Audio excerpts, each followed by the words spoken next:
Welcome friends, welcome back to the kitchen, welcome back to Sunday morning in the old cookbook show. Today I'm going to do a recipe out of this Australian cookbook, published in 1919. I picked up a bunch of Australian cookbooks when we were doing the Anzac biscuit episode. Check that out, I'll try to remember to link to it. And when I was researching that, I also tried to get some New Zealand cookbooks from this time period. I couldn't lay my hands on any. I'm still looking, I still want to get some, I'd still love to see them. But I've had a great time going through these ones from Australia. They're very comfortable to me, which is no real surprise. I mean, Canada and Australia, both born out of the British Empire, a lot of similarities. But I can also see a lot of recipes in these books that are completely different than what you would see in Canada in this time period. And there's a lot of recipes in Canada in this time period that you just would not see in Australia. And part of that has to do with our French heritage here in Canada, and also different patterns of immigration at the beginning of the 1900s. The recipe we're going to do today is just called dark cake. Now, I have the 1919 version of this cookbook. I also have the 1923 version. It's in both books. The recipe is exactly the same. It didn't change any. And this is a community cookbook. So there are recipes sent in by housewives from all over Australia. Now this starts out like so many cakes. We need to cream together butter and sugar. So I'm going to put the butter in first and start that creaming. Now I'm making this cake because it sounds really good to me. It's got all kinds of components that I really like in a cake. And I think it's going to be fairly comforting and something that I will really enjoy eating. I also wanted to make it because it uses black treacle. And black treacle is not something that's common in Canada. You don't find it on every grocery store shelf. You're more likely to find molasses here. And I struggle with the difference between molasses and treacle. I know that there is a difference, and I've had it explained to me dozens and dozens of times. Treacle is removed earlier in the refining process, so it is slightly sweeter than molasses. And it can also have refiner's sugar, which is an invert sugar added to it to make it even sweeter. I don't know.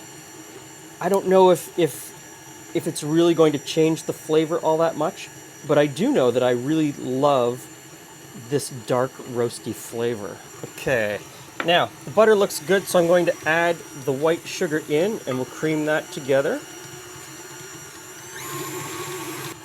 Okay, that's looking pretty good. So 4 eggs, one at a time, and you put the egg in, you wait for it to be beaten in thoroughly before you put in the next one. This really is helpful. If you put all the eggs in all at once, they just don't mix in as well, and it takes longer to get them to mix in as well. So just take the time, let one go in before you put in the next, and it really doesn't take too long for them to get beaten in. Okay, last egg, get that in. And while that's beating together, we'll mix up the flour. So I've got flour here, and it asks for baking powder, quite a lot of baking powder. And I have to wonder if that's because a baking powder company was sponsor of the cookbook, because baking soda would completely work in this recipe. There's enough acid in the treacle to make it rise. Also asks for cloves, cinnamon, and some nutmeg. So let's grate that in fresh. I think that's enough. So just give this a bit of a stir. I come to a point in the recipe where I have some questions, as I always do, about the ambiguity of some of the language. And maybe I'm just overthinking it. The recipe says, beat butter and sugar to a cream, add eggs, flour, milk, and then other ingredients. The treacle is a sugar to me, and I'm kind of on that fence. At first I thought, oh no, maybe it's another ingredient because they don't call it out specifically as treacle. I think I should put the treacle in before I put the flour in. That's my thinking at this point, because if I add it in at the end, it might not mix in as well. So Executive decision. In goes the treacle. And what would you do? Would you put the treacle in now? Would you put it in later? Would you have already put it in? Oh, look at that. So sticky. Yeah, I know. I could put kitchen spray or oil in my measuring cup and it would come out easier. I just don't like doing that. We're looking good. And don't forget to scrape down the sides of the bowl of the mixer as you're making it. A lot of stuff gets trapped at the bottom. And I even have one of those mixer beater things that has a scraper on it. Kind of effective, not terribly effective. I'm just going to spoon the flour in a little bit at a time. Try not to spray it everywhere, which is going to happen anyway. Maybe I should turn it down. Wait for it to get mixed in and then put in the next amount. A couple spoonfuls at a time.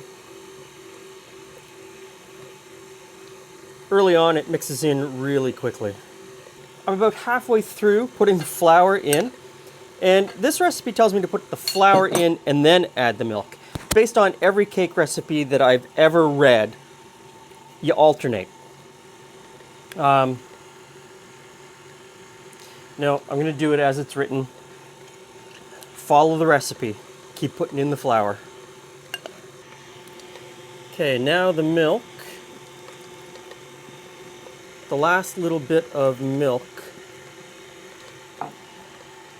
asks for currants and raisins, which always kind of makes me laugh because currants are a type of raisin. They have a slightly different flavor. They do have a slightly different flavor, but, you know, two different kinds of the same thing. It says a few drops of vanilla, which doesn't seem like enough to me, but we'll put in a few drops. It also says to add candied peel. It doesn't say how much candied peel to add, so use that at your own discretion. Now, as is the norm, there are very few baking directions. It doesn't tell me what size pan to use, so I've chosen this one because I think for this amount of batter it should be about right. Nor does it give me a temperature. It just says bake 2 hours. I've chosen 350, and I'm second guessing that choice now because this is kind of like a lot of those dense, rich Christmas cake type recipes where you probably should bake it at a lower temperature because it's going to bake a lot longer. 325 is probably a better choice. So I'm going to pop this in the oven, even though it's preheated to 350. I'll probably drop the temperature down as soon as I put it in to 325, and we'll see what happens in a couple hours. But it's going to be amazing. I'm really going to like this cake.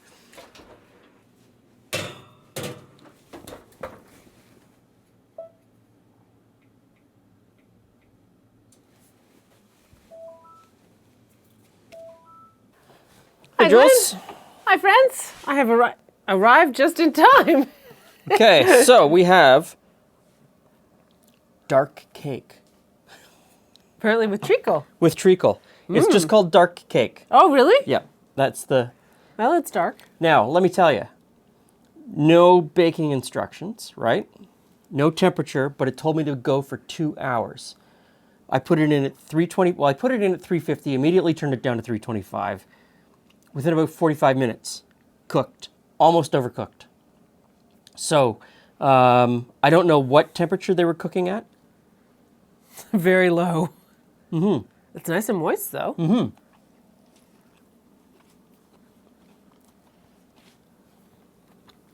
I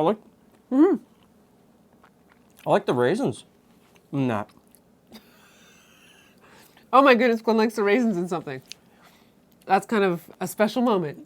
Okay. Own that. Okay. Totally two different things. But you know when you bite into a bran muffin and you get those raisins in the bran? How often do we ever eat bran muffins? Not very often. No. I can't remember the last time I had a bran muffin, but it's stuck in my brain. It's got a really nice texture and flavor. Now, I'm just going to throw this out there. People are going to be upset. If you live in a country where black treacle isn't easily obtainable or it costs too much, then you probably live in a country where molasses is used. Yeah. Like Canada or the United States. Or you could probably use cane sugar, cane sugar syrup. The cane syrup, miel de caña, miel de caña. It'll be fine. Try it out. What's the worst thing that happens? If you've never had treacle, you don't know what you're missing. And it may be a better cake. Yeah. I don't know. This is pretty good. This is pretty good. So don't bake it quite so long. Probably still bake it at 325, 45 minutes. You'll be done. Pretty good cake.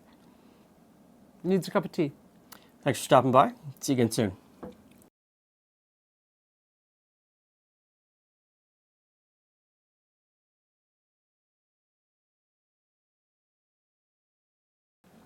We're getting there. They were probably cooking it in the ideal fireless cooker. Oh. This is something that I've seen a couple of times. There's a there's a cookbook from New York that we have where they give plans for fireless cookers, and I was going to build one, but the plan in the New York cookbook calls for a sheet of asbestos and then asbestos fabric, and I thought that's probably not a great idea. Not a good idea. Not a great idea. But here it is again in an Australian cookbook. So, in the early 1900s, apparently the fireless cooker was the thing. Anyway, check that out. How did it work? You heated something else and then stuck it in, and it was just a slow cooker. So it's kind of like when you do like a chicken in a garbage can, and you just kind of throw some coals in, and you throw the chicken in, and you put the lid on? Except you don't put any metal coals in it. garbage can, clearly. Yeah, and you don't put any coals in this one. You just put like a heated, you take something out of your fire. So you've already got the fire going. Oh! It's like cooking, Got it. It's like cooking in a cooler, an insulated box. Okay, got it. Huh. Interesting.